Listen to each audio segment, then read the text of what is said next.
Global बाजारों पर नजर डालते हैं और आज सुबह फिर एक बार अमेरिका को लेकर बड़ी खबर निकल कर आई है, जहां पर यूएस प्रेसिडेंट डोनाल्ड ट्रंप ने कहा कि 25% की इंपोर्ट ड्यूटी लगाई जाएगी स्टील और एल्यूमिनियम के इंपोर्ट्स पर। बड़ी खबर जिसके चलते ग्लोबल मार्केट में ट्रेड वॉर बढ़ती हुई नजर आ सकती है।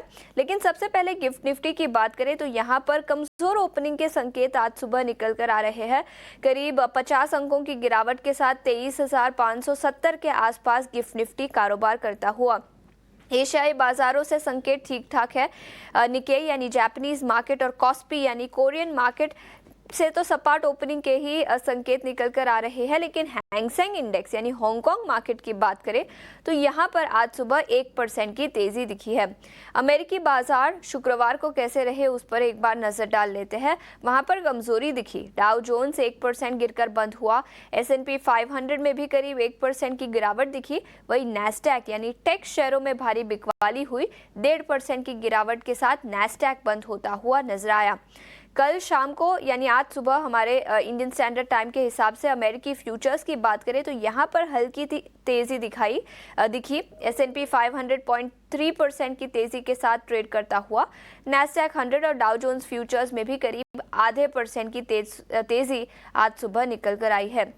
लेकिन कई सारे ट्रिगर्स जहां पर इस हफ्ते भी अमेरिकी बाजारों की नज़र रहेगी। इन्फ्लेशन का डेटा आता हुआ नजर आएगा और नतीजे कई सारे ग्लोबल पेरेंट कंपनियों के नतीजे आते हुए दिखेंगे। नेस्ले, सीमेंस जैसी कंपनियों के नतीजे इस हफ्ते रहेंगे। तो इन नतीजों के बेसिस पर भी अमेरिकी बाजारों की चाल तय होती हुई नजर आएगी। वही यूरोपियन मार्केट्स की बात करें तो यहां पर भी शुक्रवार को कमजोरी दिखी। FTSE 0.3% की गिरावट के साथ बंद हुआ।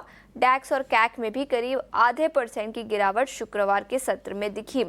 लेकिन याद रखें, कमोडिटी मार्केट में पिछले कुछ दिनों से काफी एक्शन रहा है।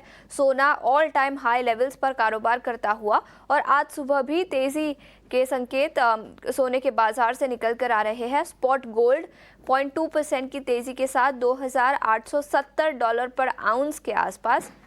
वही चांदी की बात करें तो यहां पर भी तेजी है। करीब $32 पर आउंस के आसपास कारोबार करता हुआ। वही कच्चे तेल की बात करें तो $75 पर बैरल के आसपास ब्रेंट क्रूड। वही WTI क्रूड भी $70 पर बैरल के ऊपर कारोबार करता हुआ। तो कमोडिटी मार्केट में पिछले कुछ दिनों से काफी एक्शन दिखा है। ब्रेंट क्रूड में गिरावट दिखी है। वही सोने की बात करें, सोने और चांदी दोनों ही प्रेशियस मेटल्स में अच्छी खासी तेजी। इनफैक्ट 2025 में अब तक सोना करीब 8 से 9% ऑलरेडी चढ़ चुका है और 2024 में भी करीब 22 से 23% के रिटर्न्स दिखे थे। तो कमोडिटी मार्केट में काफी एक्शन है। एशियाई बाजारों से कोई बड़े ट्रिगर्स नहीं है। लेकिन अमेरिकी बाजार शुक्रवार को तो लाल निशान में बंद हुए। लेकिन अमेरिकी फ्यूचर्स ट्रंप ने जो टैरिफ्स लगाए हैं एल्यूमिनियम और स्टील प्रोडक्ट्स पर, उसके बाद तेजी के साथ आज शुरू होते हुए दिखे।